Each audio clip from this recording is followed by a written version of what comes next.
Wow, my last post created a bit of a reaction. Well, there's like over 400 comments at this point, which is a lot for me.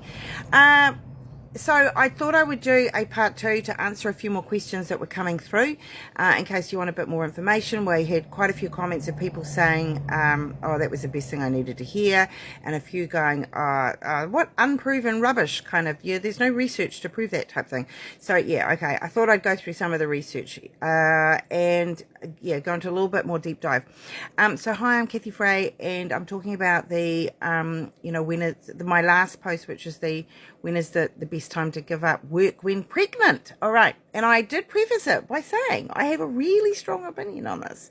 So, yeah. Okay. Lots to talk about. Now, there was quite a few comments talking about the fact that people can't afford to stop work earlier. Now, as you can imagine, I've been a midwife for quite a while, and I've dealt with lots of people with all different kind of levels of demographics. Now, the Pew Research Centre did an article a while ago with some research that working while pregnant. Okay, so basically college-educated women more likely to be working during the pregnancy preceding their first baby than less educated women. Okay, so the latest data at that point was that 87% of women with bachelor's degree or higher worked while pregnant with their first child, in contrast to just 28% of women with a high school diploma or less. So, and that's what I've seen as well. So, that runs true to my experience. And what I've definitely seen is where you've got women who, look, there's some women, there's two categories. There's a woman who genuinely are really at the breadline. And everything's hand to mouth, and I totally get that. But what I also have seen is huge amount. The vast majority, to be honest, of women who, have got a nice lifestyle going on, and they are planning to be buying nearly everything new for the baby. And they do enjoy going out to dinner, once a fortnight or once a week or something, and having an overseas holiday once a year or a couple of times, and, buying some nice clothes and having some quite nice makeup and, buying a coffee, So if you're in that category and you're telling me that you can't afford to stop work, I'm just going to roll my eyes, and I don't want to offend you, okay? But that's kind of my internal reaction, because I know that your baby would far prefer you to take the last month off work and have everything second hand rather than you buying everything new. There's two things you need to buy new, and that's the mattresses for your babies and their car seats. Everything else can be second hand. So there's ways that you can tighten the belt, really. Okay, so now just a reminder that there are that randomized controlled double-blind trials on pregnant women working to be able to have really super accurate research is impossible to do, because you will never get an ethics committee agreeing and to run a trial that could potentially harm a baby, and no woman would want to participate. So on top of that, and everybody's in a different situation. So you've got all these different shaped women and heights and BMIs and health statuses, and then they're all in different jobs. So it's impossible to give something super accurate. It's not like doing a drug trial. So research has to be done retrospectively. It's anecdotal evidence. Now, the ACOG, the American Congress of Obstetricians and Gynecologists, ACOG, they state that it is generally safe for a woman with an uncomplicated pregnancy to work throughout most of her pregnancy without adverse effects on the woman or her infant. I don't disagree.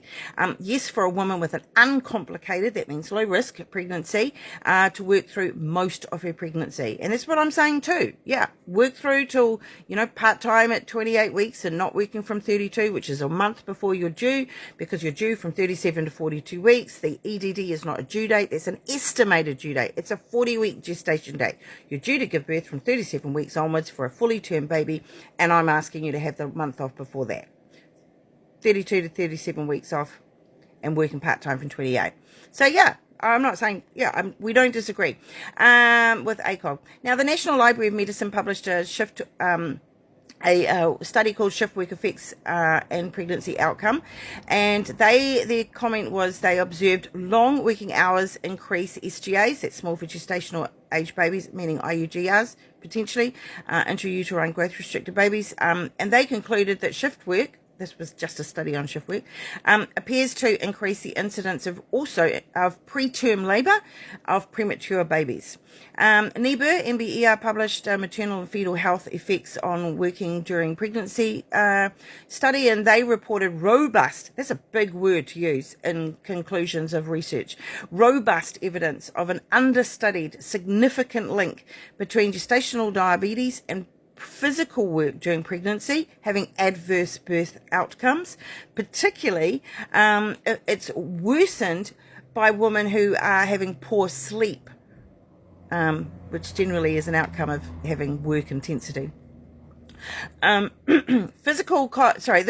Excuse me. The Royal College of Physicians published in their Future Healthcare journal the study Policy on Pregnancy, the Impact on Working Families in the NHS, and they stated it is apparent that women working in the NHS are also at increased risk of poor outcomes to their health and the health of their fetuses. NHS is the National Health Service in the UK, including a greater than national average of pregnancy loss. A woman did not feel able to speak up to their managers. They were not able to control their work patterns, leading to greater stress and longer unnecessary exposure to hazards and complications, with some of the outcomes being devastating. Wow. Published by the National Library of Medicine, effects of long working hours and shift work during pregnancy on obstetric and perinatal outcomes.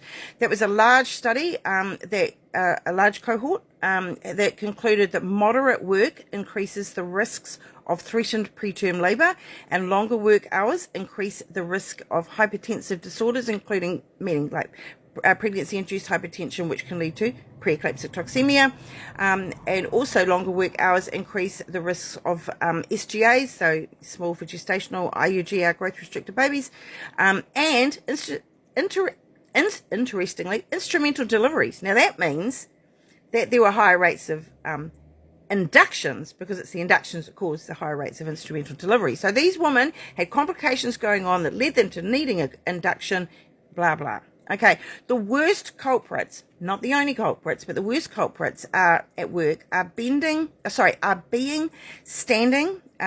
stand for long periods of time, and physical work like lifting or frequently bending over, and also mental stress from intense busyness.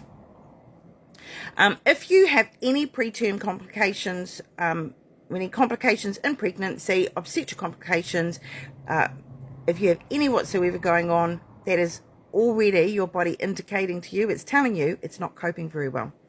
So you need to dial back whatever you're doing. Now, if you already have a high-risk pregnancy, or if you have a familial history of high-risk pregnancies, meaning like your sister, your mother, your grandmother, or if you've had this previously in a pregnancy, any of the next lot, overweight, obesity, a history of PCOS, that's a polycystic ovary syndrome, a family member with diabetes, advanced maternal age, multiples or twin pregnancy, you come with chronic essential hypertension, you have come with diabetes, you have a personal history of a newborn complication of gestational diabetes, preeclamptic toxemia, pregnancy-induced hypertension, premature rupture of membranes, threatened or actual preterm labour, and SGA, IUGR babies, and other things like cholestasis. All of those mean you're not low risk. Okay, so if you are not low risk and you're doing all of the below, you can tick these all off. You work from home most of the time. You're doing simple, regular hours. Your job is not that stressful mentally or emotionally. You have the ability to have an hour for lunch each day, so you can have a little post-lunch snooze. And you are investing in regularly seeing a maternity wellness clinician, not just your OB or midwife. You are healthy and low risk, and you are not routinely ending the workday feeling like a knackered wreck. So if that makes you low risk, that means stopping a month before, which is 32, 33 weeks. Anything other than that, and my strongest recommendation is you need to look at stopping earlier. Love you guys. Bye.